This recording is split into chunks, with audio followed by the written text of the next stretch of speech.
сүүлийн үед бизнесээ бэхжүүлэх, бизнесийн тэлэлтэй хийх, илүү хэрэглэгчтэй бизнесийнхаа гол тавьсан бизнесийн загварыг нэвтрүүлэхээр компаниуд маань нэлээд шуурхайлан орсон байна. Үүнтэй холбоотойгоор биднээс нэлээд түгээмэл асууж байгаа асуултуудад зориулан юм маш богинохон 1-2 минутын танилцуулга видеонуудыг хийж эхэлж байна.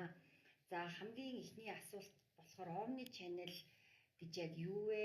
За Omni Channel-тай болсноор бизнест маань ямар давуу талууд ирдэг юм бэ гэдэг дээр асуултууд нэлээд ирж байгаа учраас энэ удаагийнхаа танилцуулгыг Omni Channel-ийн тухай бэлтлээ.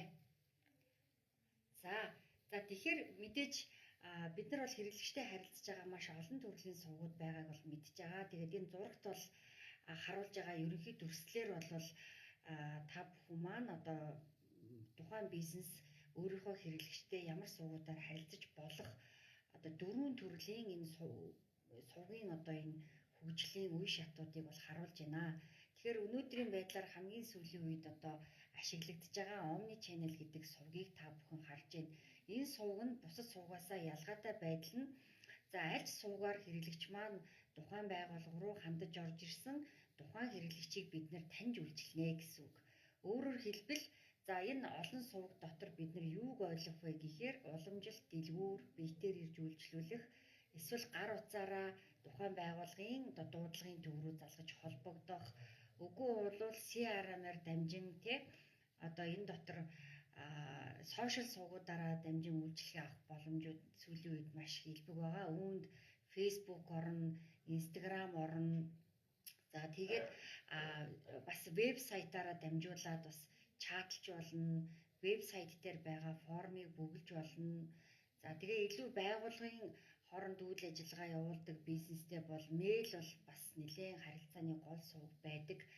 За тэгээд сүүлийн үед WhatsApp байна, Telegram байна, Viber байна гэдэг энэ бүх сувгуудыг бид нар нийлүүлээд Omni Channel буюу энд ингээд жишээл Saba компани Сарамжгээ гэдэг хүн үйлчилгээ авч исэн бол энэ сувг болгонуудыг ингээд бүртгэснээр намайг таньж үйлчлэхнэ.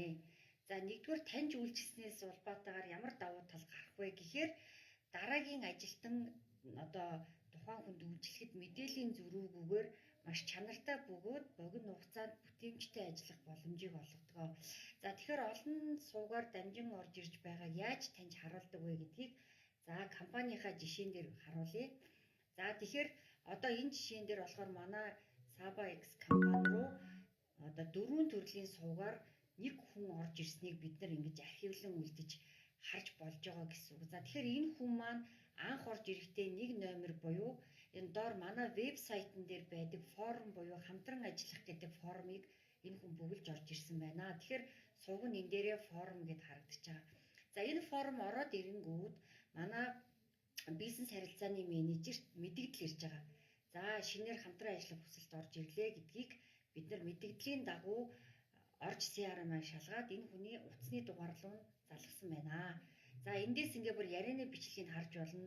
Энэ форум дотор энэ хүний албан тушаал, ямар байгууллагын хэн гэдэг хүн холбогдож байгааг ерөнхийдөө харчиж байгаа. За ингээд нөгөө харилцагчтайгаа сонирхож байгаа хүнтэйгээ уцаар ярьсан ярианы бичлэг өөрөө дараагийн ажилтан энэ ярианы бичлэгийг сонсох боломж ингээд бүрдээд энд түүхэн үлдчихэж байгаа гэсэн.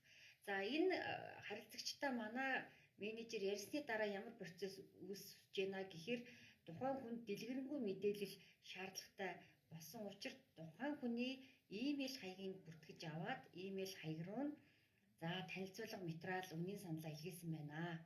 За ингээд үнийн санал илгээсэн энэ мэдээллийг давхар бид нар зарим хүн бас мэйлээ ашиглах байдал бас давтамжинд харьцангуй цөөн байдаг учраас давхар тэр хүний бас тав тухыг бодолцоод гар утсанд нь мессеж хэлбэрээр илгээсэн байна.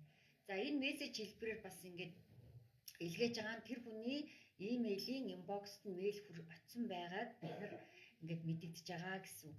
За ингэнгүүт энэ бидний мэдээллийг хүлээн аваад танилцсан хүн маань эргээд яасан гэхээр манайх руу фэйсбүүкээр чатлаад ороод ирсэн байхаа. Тэгэхээр энэ хүн маань тухайн үед бид нартай уцаар ярих боломжгүй эсвэл хариу мэйл бичихгүйгээр чат гэдэг нь тухайн харилцагч тухайн моментод тохиромжтой байсан гэж харж ийн. Тэгэхээр энэ хүн маань чатаар ороод иржээ. За тэгэхээр цаана нэг гэдэг хүн нэг л хүн байгаа боловч энэ хүн тухайн нөхцөл байдлаасаа болон эсвэл ямар асуудлаар ярих чагаасаа хамаарат өөртөө тохирсон ийм харилцааны сувгуудыг сонгосон байна. Тэгэхээр компани энэ бүх сувгууд дээр боломжтой нээлттэй байх ёстой. Тэгээд нөгөө талаар чатанд хариулж байгаа хүн, утсаар ярьж байгаа хүн, магадгүй мэйл өчиж байгаа хүн өөр хүмүүс байж болно. Гэхдээ яг нэг хүн харилцаад байгаа мэтээр энд түүхэн үүсээд тухайн харилцагчтай компани ямар нэгэн мэдээллийн зөрүүгүйгээр аль ч ажилтан нэгнийг орлоод ярих боломж нь эндээ бүрдэж байгаа гэсэн үг ээ. За тэгээд энэний дараа болохоор энэ ярьсан яриагаа ихэвчлэн байгууллагууд яриад орхичдог. Тэгэхээр борлуулалтын хамгийн чухал юм нь ярьсан ярианыхаа бүртгэлийг хийх асуудал байгаа. Тэгэхээр бид хэдийн нөгөө CRM гэж яриад байгаа нөгөө дата гол нь үүсгэх гэдэг байгаа програм хангамж маань ямар давуу тал олгож ийн гэхээр нэг бүрчлэн ингээд хэрэглэгчийн борлуулалтын мэдээллүүдийг бүртгэнэ гэсэн үг. За ингээд олон суугаар хэрэглэгчтэйгээ харилцаад эхлэхээр танаа дээр ирж байгаа борлуулалтын боломжууд маш ихээр нэмэгдэх нь байна. Ингээд энэний дараа танахаас борлуулалт гарч байна. За энд ингээд харах юм бол ингээд бас борлуулалтын мэдээллүүд явж байна.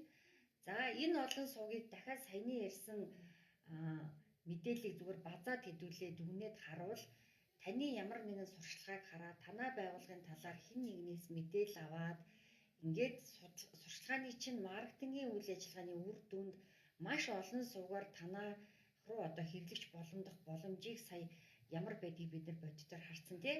Ингээ ороод ирэхээр энэ бүх одоо мэдээллүүд нэг дороо цуглардгийг энэ CRM дээр бүртгэж аваад байгаа юм.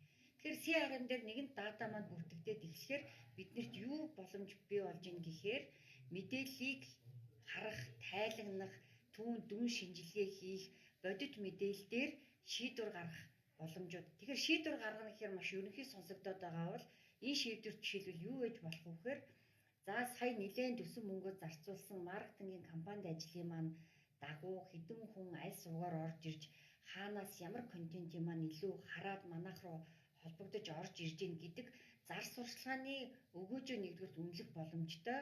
За энэ мэдээллээс холбоотойгоор дараагийн сард бид нэр аль сувг дээрээ ямар контентоо илүү хийвэл манай харилцагч нарт илүү хүрдэг юм бэ гэдэг энэ мэдээллийг олж авснараа одоо цаг хугацаа болон одоо мөнгө төгрөгөө маш үр дүнтэйгээр зарцуулахын боломжийг Omni Channel олгодог байх нэ.